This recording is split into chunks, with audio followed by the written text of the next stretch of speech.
John Rambo is a former elite soldier, a veteran of the U.S. Army Special Forces Unit, and a Medal of Honor recipient for his service in the Vietnam War. During his time in combat, he was captured and brutally tortured in a prison camp. Years after leaving the military, Rambo drifts across America. He's not looking for trouble, only peace, but a run-in with harsh injustice in his own country forces him to relive the horrors of war.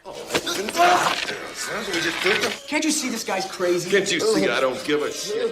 It's 1980 in the United States. A lone traveler with a distant look and a faint smile arrives at a quiet lakeside settlement. He walks up to a modest home near the shore and asks two women if they know the man he served with in Vietnam. The women turn out to be his buddy's mother and sister. John shows them a worn note with their address and an old photo of their son beside him in uniform. The mother's face hardens as she explains. Her son died last year of cancer.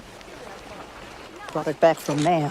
She believes Agent Orange, the defoliant used during the war, was to blame. The toxic chemical destroyed jungles and ruined lives. Stunned and speechless, John gently hands her the photo and walks away, the grief quietly crashing down on him. He follows the open highway. By nightfall, he reaches a small town in Washington state called Hope. Local Sheriff Will Teasel, a man who knows every face in town, notices the stranger right away and takes an instant dislike to him. Rambo's long hair and the American flag on his coat rub Will the wrong way. He assumes trouble before a word is even spoken. John says nothing, just keeps walking, offering no charm or explanation. Will offers him a ride, and after a moment's pause, John gets in. He tells the sheriff he's headed to Portland, but Teasel doesn't buy it. Portland's in the opposite direction. When John says he just wants something to eat, Will tells him the nearest diner is 50 kilometers out of town. The message is clear. He wants him gone. Will takes pride in keeping Hope clean and quiet. A drifter like John, silent, intense, unfamiliar, feels like a threat. To Will, trouble is better stopped before it starts. So at the edge of town, he drops Rambo off and warns him not to come back. John says nothing, calm on the outside. His military discipline holds back whatever's stirring inside. As a light rain begins to fall, he turns around and walks straight back into town. He doesn't even wait for the sheriff's car to disappear. He knows how unfairly he was treated, and he's not about to let it go unchallenged. Will sees him and cuts him off again. This time, John doesn't even acknowledge him. When the sheriff grabs his arm, John shakes it off with sharp precision. That's enough for Will. He pulls his gun and makes the arrest. A combat knife is found on John's belt. Why would you be carrying a knife like this? Hunting. He says it's for hunting, but Will ignores the explanation and hauls him to the station. At the jail, things get worse. Will books him for vagrancy, resisting arrest and carrying a concealed weapon. The other officers mock him, but Will focuses on his own sense of order. He smells the dirt on Rambo and says the drifter needs a wash. John grows more guarded. Everyone here feels like an enemy. He scans the room, noting every detail, from the weapons locker to the barred windows that trigger memories of the prison camp where he was tortured years ago. It's unbearable to feel like a prisoner again, this time in his own country. He shuts down, refuses to speak, and resists being searched. Deputy Galt yanks the dog tags from his neck and reads the name, John Rambo. Even knowing he's a soldier earns him no respect. When they try to fingerprint him, he fights back. Teasel walks in and threatens him with A 90-day incarceration plus a $250 fine. He sets the court date for 10 a.m. and tells the officers to clean up the prisoner. Later, as John is forced to undress, they finally see the deep, brutal scars covering his body. One young officer, Mitch, starts to question who this man really is. He wants the sheriff to be told, but Galt is beyond patience. He spins Rambo around and smacks him hard with a baton. Then comes the final humiliation. They hose him down with high-pressure water, Galt doing it with a smile, like it's a game. When they try to shave him with a straight razor, the trauma overwhelms him. Flashbacks to Vietnam flood his mind. His breathing turns sharp and heavy until he snaps. In a blur of motion, John takes out Galt and two more officers. His training takes over, swift and ruthless. He escapes the station, grabs his knife on the way out, and bursts into the street. Outside, he knocks a man off his motorcycle and rides off into the rain. Galt rushes out with a rifle, ready to shoot, but Teasel stops him. The street's too crowded. There are too many people, and Rambo is already gone. Rambo hits the gas, tearing down the road with the sheriff close behind. But as the chase veers off the pavement and into rough terrain, John begins to gain the upper hand. Teasel radios for backup, but loses control of his car on a steep hill and crashes, flipping violently down the slope. Rambo's bike can't handle the drop either. He abandons it and takes off on foot, disappearing into the mountains. You're finished! You've gone as far as you're gonna go! Cold and drenched by the rain, he stumbles across an abandoned construction camp deep in the woods. There, he scavenges rope and heavy fabric, crafting a makeshift cloak to shield himself from the elements. Back in town, Teasel escalates the manhunt. He brings in K-9 units and a helicopter, determined to flush Rambo out. The dogs pick up his scent. John keeps moving north, guided by the compass hidden in the handle of his knife. But the sound of the search party grows louder behind him. He climbs higher, finally reaching the top of a mountain where there's nowhere left to run. As he begins scaling down a sheer cliff above a roaring river, a helicopter suddenly appears overhead. Galt is inside, armed and ignoring orders to take Rambo alive. He shouts at the pilot to hold the chopper steady, threatening to shoot if he doesn't. I swear to God, I'll kill you.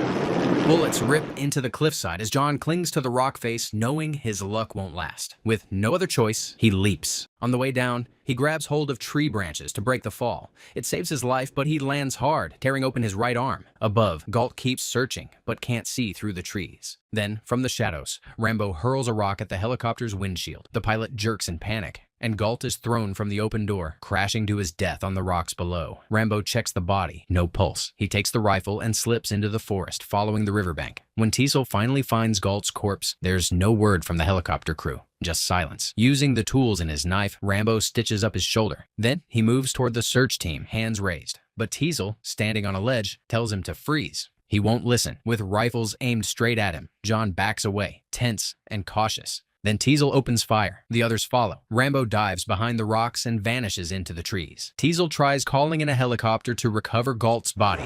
Galt's dead, all right. Where the hell's that goddamn chopper? But the worsening storm grounds all aircraft. Over the radio, the truth finally surfaces. John Rambo is a decorated Vietnam veteran. Tensions rise. The deputies start pointing fingers, blaming the sheriff for pushing too hard. Teasel grabs Mitch and forces him to look at Galt's body, swearing that he'll get justice for his fallen friend. The dogs press on through the rain, but the conditions grow harsher, and so does the mood among the men. Meanwhile, Rambo, armed now and fully in survival mode, sets traps throughout the forest. He shoots one of the handlers in the leg, then uses a decoy to lure the dogs in and kills them. Teasel won't quit. He urges his team forward, but the forest belongs to Rambo. This is his world. With his knife, he slices through the underbrush and the men chasing him. One by one, he disables them. Quietly, efficiently, the forest becomes a war zone. Chaos takes over. In the confusion, some officers accidentally shoot at each other. Soon, only Teasel is left unscathed. Rambo corners him, striking fast. Before the sheriff can react, there's a knife at his throat. John could have killed every last one of them, but he didn't. He just wants to be left alone. After making that clear, he spares Teasel and vanishes into the woods, taking a police radio with him. As the wounded are pulled from the forest, reporters swarm the area and state police begin arriving. But Teasel refuses to step aside. This is still his operation. Now, backed by reinforcements, he plans to finish what he started. Then, Colonel Sam Trotman arrives. I trained him. I commanded him in Vietnam for 3 years. He tells the officers that John was the best soldier he ever had, able to survive without food, water, or support, even under the worst conditions. Trotman is stunned anyone's still alive. He warns Teasel to let go of his pride and call off the hunt. Give Rambo space. Let the military bring him in when he's cooled off. But Teasel refuses to back down. He won't be made to look weak. Now, he has 200 trained officers at his disposal, and he's confident they'll box Rambo in. As Trotman walks away, he leaves a grim warning. Start preparing coffins. Teasel catches up and tells the colonel to come with him. While the town braces for chaos, Rambo survives quietly in the wilderness. He hunts a wild boar for food and sets up camp in an abandoned cabin deep in the woods. Using the stolen police radio, he listens in as officers try to make contact, urging him to surrender. But Rambo says nothing. Hoping to calm the situation, Teasel asks Colonel Trotman to reach out. They also plan to trace the radio signal. When Trotman uses military call signs, Copy leader, to identify Baker T. Rambo. Raven, and Vulture, it catches Rambo off guard. The colonel starts naming members of their old unit one by one. John finally responds, reporting that he's the only one left alive. Trotman offers his condolences and pleads with him to surrender, but Rambo says it's too late. It all began when the sheriff drew first blood. Then the line goes silent. It's enough, though. The trace reveals his location. At dawn, officers move into the mountains, but once again, Rambo slips past them. He nearly kills a young hunter before realizing the kid poses no threat and lets him go. But the other hunters aren't so lucky. They spot Rambo and fire warning shots to alert police. John finds an abandoned mine and rushes inside. The officers surround the entrance and open fire, not expecting him to return fire with an automatic rifle. A lieutenant gives him 3 seconds to surrender. When there's no answer, they fire a rocket into the mine. The blast triggers a cave-in, sealing the entrance. But Rambo escapes deeper into the tunnels just in time. Outside, the officers celebrate, snapping pictures and declaring victory. When Teasel arrives and sees what's happened, he's furious. His orders not to fire were ignored again. Now they'll need a body to end this cleanly. Trotman arrives and once again challenges the sheriff's ego. But Teasel, worn thin and still chasing control, storms off. With the bulldozer still hours away, he heads back to the station, exhausted. Meanwhile, in the pitch-black mine, Rambo discovers old barrels of fuel. He lights a torch and pushes forward, only to slip waist-deep into cold water. Hoping the underground stream leads somewhere, he follows it, until a swarm of rats attacks. Fighting them off, he notices the torch smoke rising and follows the airflow. It leads him back to the surface. At the same time, Teasel finds Troutman in a local bar. Calmer now, the sheriff apologizes. Look, if I was out of line before, I just want to apologize. He asks what Troutman would have done in his place. He admits he nearly killed Rambo himself, but something made him hold back. Troutman doesn't have an answer. It's been too long since he saw the man John became. They assume he didn't survive the cave-in, but neither is entirely sure. Rambo is very much alive. He spots a convoy on the highway and jumps onto a military truck. Climbing into the cab, he holds the driver at knife point and learns the vehicle is carrying M60 machine guns and ammunition. He throws the man out. The hijacking is quickly reported to police. Teasel gets the call. Rambo's back, alive and armed. As John drives, a patrol car opens fire, shattering the truck's side window. He forces it off the road, crashing it into a parked vehicle, then smashes through a roadblock and charges into the heart of Hope. At a gas station, he crashes the truck. Fuel bursts from the pumps and he lights the trail, triggering a massive explosion that cuts off pursuit and plunges the town into chaos. Now carrying the M60, Rambo walks into Hope, ready for war.